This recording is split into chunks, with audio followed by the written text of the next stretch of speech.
कांग्रेस नेता राहुल गांधी को एक बार फिर सुप्रीम कोर्ट से बड़ा झटका लगा है।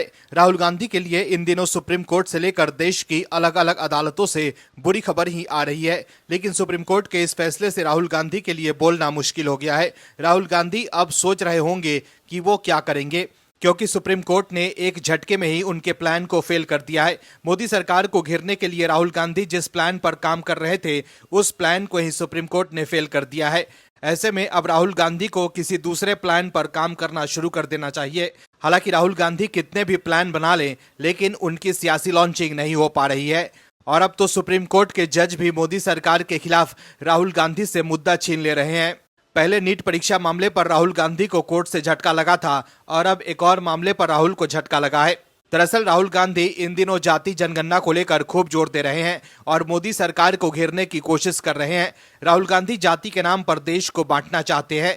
फूट डालो और राज करो वाली रणनीति पर राहुल गांधी चल रहे हैं, लेकिन सुप्रीम कोर्ट ने राहुल गांधी के इस रणनीति को फेल कर दिया है। बजट पर लोकसभा में दिए अपने भाषण में राहुल गांधी ने जाति जनगणना की बात उठाई थी, लेकिन बिहार में हुए जाति जनगणना के बाद बढ़ाई गई आरक्षण पर सुप्रीम कोर्ट ने बड़ा फैसला दिया है। सुप्रीम कोर्ट ने बिहार सरकार को बड़ा झटका देते हुए वंचित वर्ग के लिए आरक्षण 50% से बढ़ाकर 65% करने के फैसले पर रोक बरकरार रखी है। सुप्रीम कोर्ट इस मामले में सितंबर में विस्तृत सुनवाई करेगा। बिहार सरकार ने SC, ST, OBC और आर्थिक रूप से कमजोर वर्ग के लिए सरकारी नौकरियों और शिक्षण संस्थानों में आरक्षण 50% से बढ़ाकर 65% करने का फैसला लिया था। इस फैसले को पटना हाईकोर्ट में चुनौती दी गई थी। हाईकोर्ट ने इसे असंवैधानिक बताते हुए रोक लगा दी थी, जिसके बाद बिहार सरकार ने हाईकोर्ट के फैसले को सुप्रीम कोर्ट में चुनौती दी थी। लेकिन अब सुप्रीम कोर्ट ने हाईकोर्ट के फैसले पर रोक हटाने से इनकार कर दिया है। वहीं सुप्रीम कोर्ट ने बिहार सरकार की याचिका सुनवाई के लिए स्वीकार कर ली है और सितंबर में इस पर विस्तृत सुनवाई होगी। ऐसे में जो राहुल गांधी बार बार जाति जनगणना और आरक्षण बढ़ाने की मांग कर रहे हैं, उनके लिए सुप्रीम कोर्ट का ये फैसला किसी झटके से कम नहीं है। राहुल गांधी को पहले अच्छे से होमवर्क करना चाहिए, फिर सरकार को घेरना चाहिए, नहीं तो सुप्रीम कोर्ट में जज साहब ऐसे ही फैसले पलट देंगे। वहीं बीजेपी का तो ये भी कहना है कि कर्नाटक में जाति जनगणना करा कर रखी हुई है, उसे राहुल गांधी जारी क्यों नहीं करवा रहे हैं। इसके अलावा जिस राज्य में कांग्रेस की सरकार है, वहां राहुल गांधी जाति जनगणना क्यों नहीं करवा रहे हैं।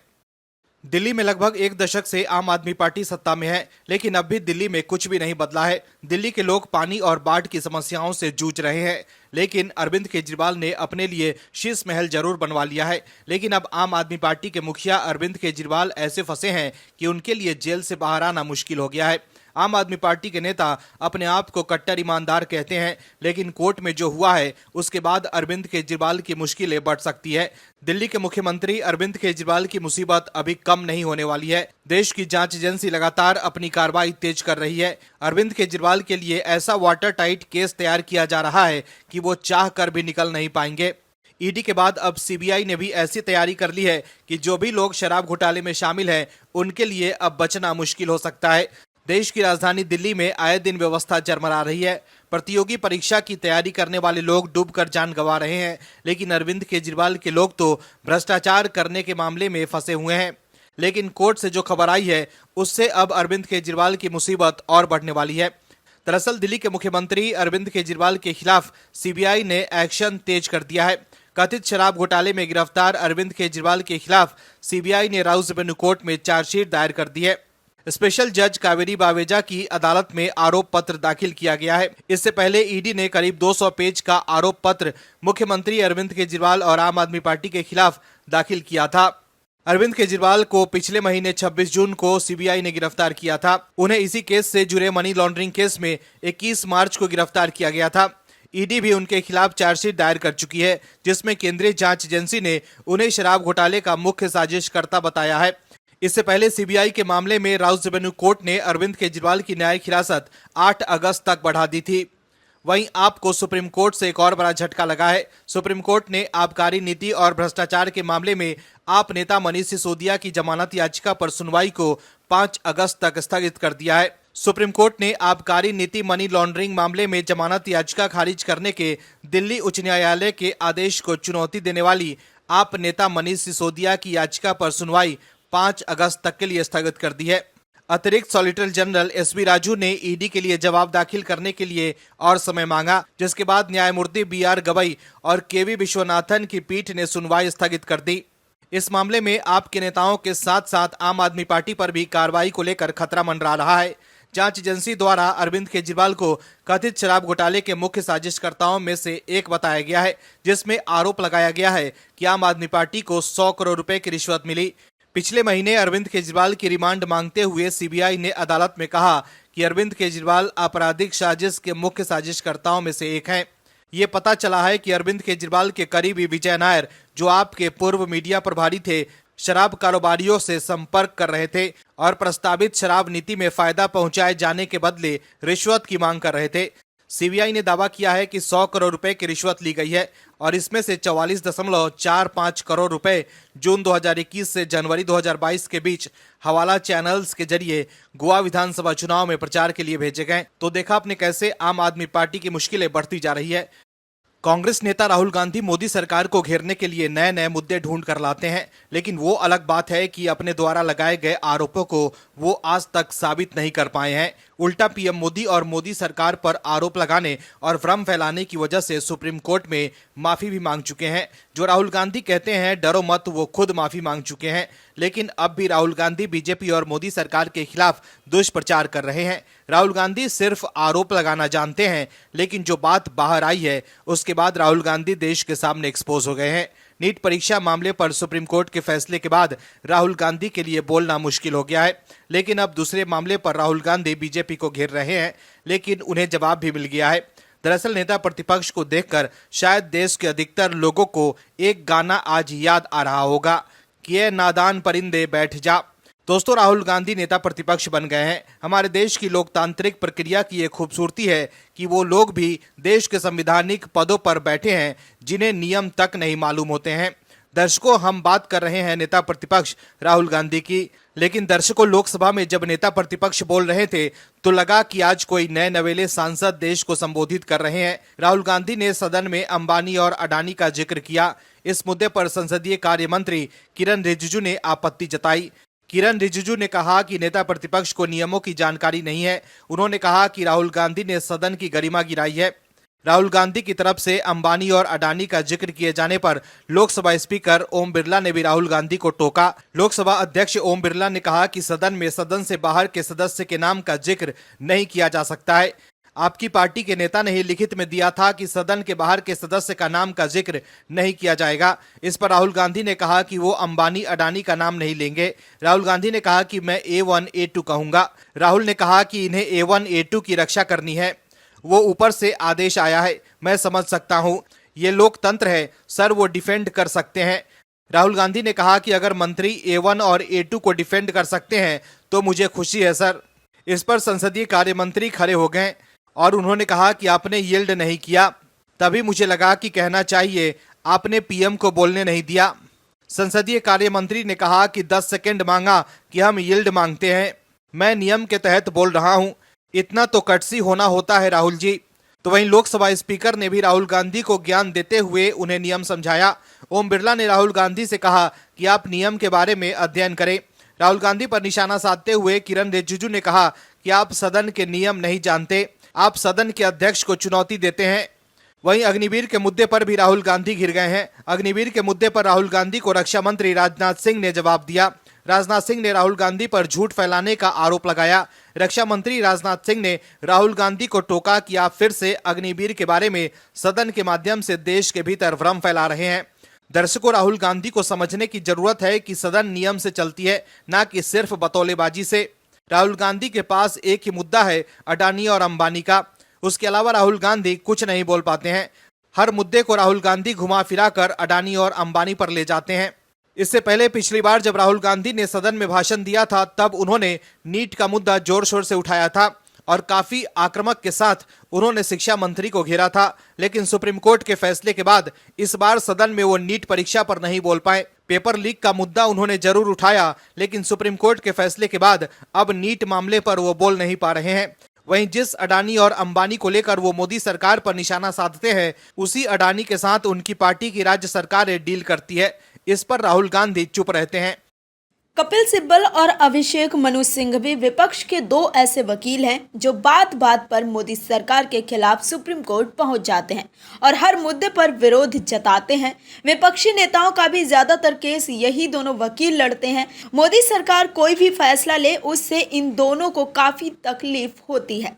ऐसे ही एक फैसले से कपिल सिब्बल परेशान हैं। दर्शकों, जिनकी सरकारों और आदर्शों ने देश में दमनकारी कानून लागू किए, आपातकाल लगा दिया, लोगों से बिना पूछे उनकी नसबंदी करा दी, ये भी नहीं सोचा कि उनकी शादी हो रखी है या नहीं, उनका विवाह हो रखा है या नहीं।